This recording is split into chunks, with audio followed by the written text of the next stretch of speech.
What is going on, Raiders? Soda Dragon here. Welcome, and I hope you guys are doing well. So what have I got for you guys today? I have a hard 120 Iragoth team composed of only 3 epics. Remember guys, when I show you like a solo, a duo, or a trio, something like that, I expect you to fill out your team of 5. Don't make your life harder for no reason, okay? Even if I show you a solo, if you can bring them a team of 5, just bring in a team of 5.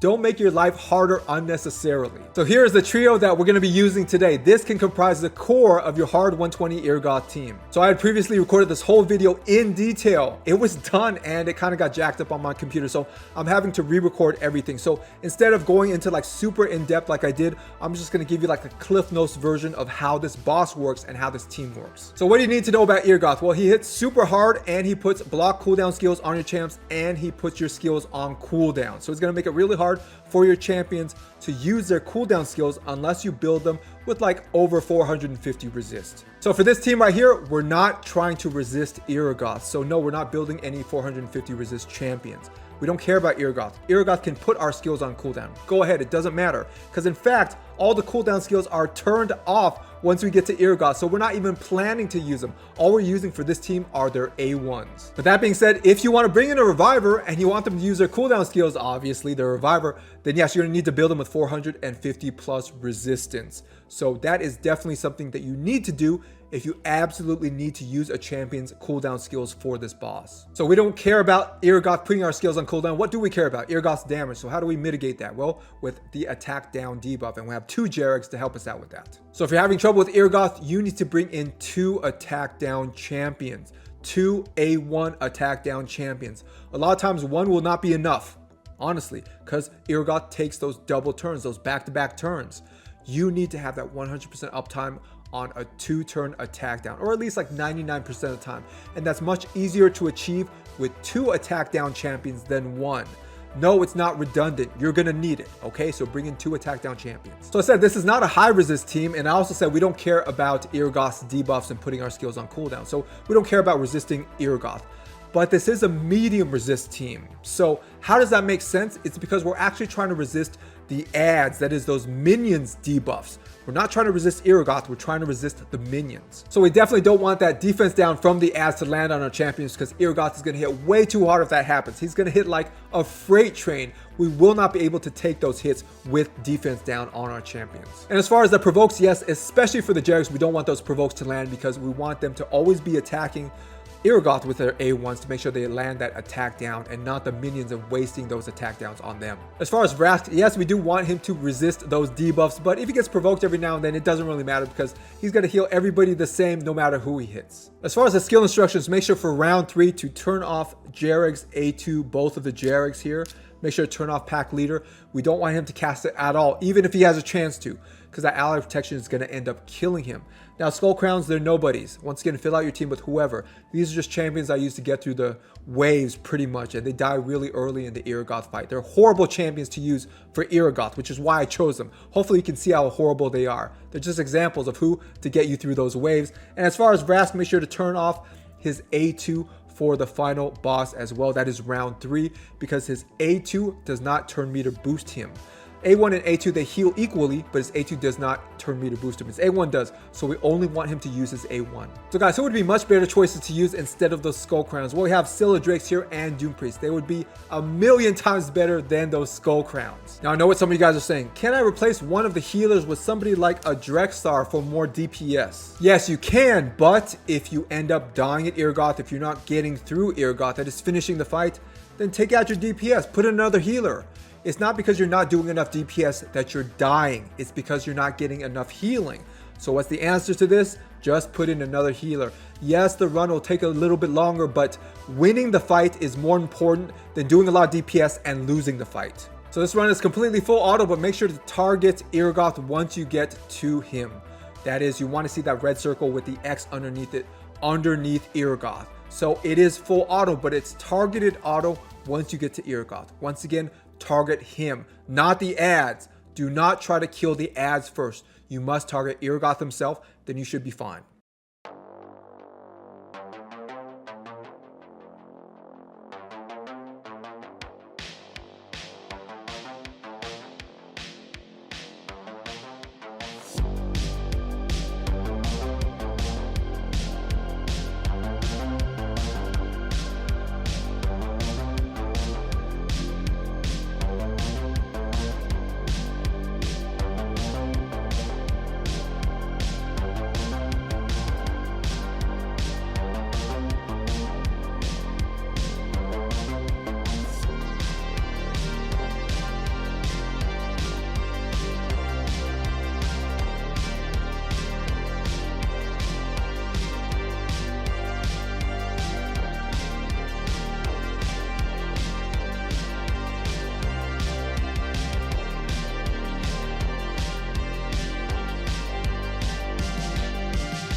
On to everyone's gear stats and masteries. So since I have both of my Jarek's geared similarly, I'm just going to show you one of them. So what gear do I have them in? I have them in Stalwarts and Perception sets. On to his total stats. So I have his HP at 46,000, I have the attack at 1400, defense 2900, speed 210, crit rate 37%, crit damage 98%, resist 329, and accuracy 323.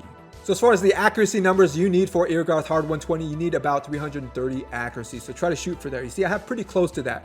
It works most of the time. As far as resistance for the adds, that is the minions, you want to target 330 resistance. So once again, you see I'm very close to that as well.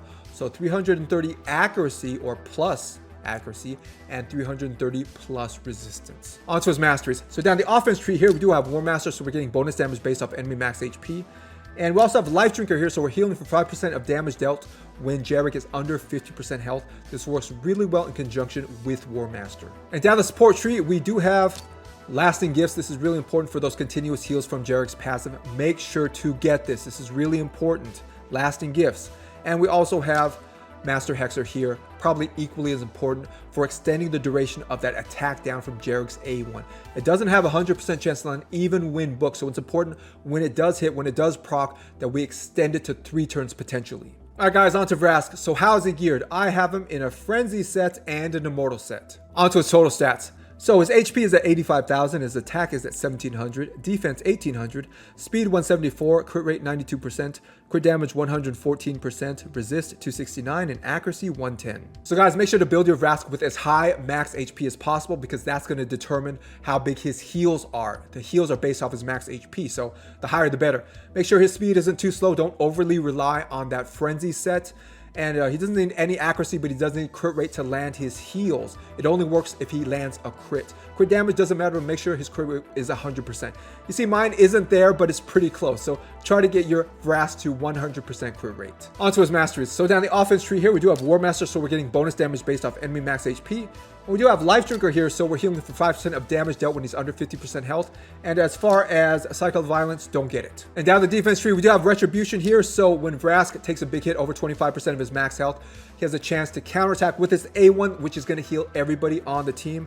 Plus, we do have Deterrence here, so if someone does get CC'd on the team, let's say provoked, then we have a chance for Vrask here to rush in with this A1 to heal everybody up once again. All right, guys, that is it. Hopefully, if you're having trouble with 120 hard Iragoth, this team can help you out. So let me know what you think about it in the comments. And if you haven't yet, like, subscribe, and share. Turn on all notifications. Stay safe, and I'll see you guys in the next video.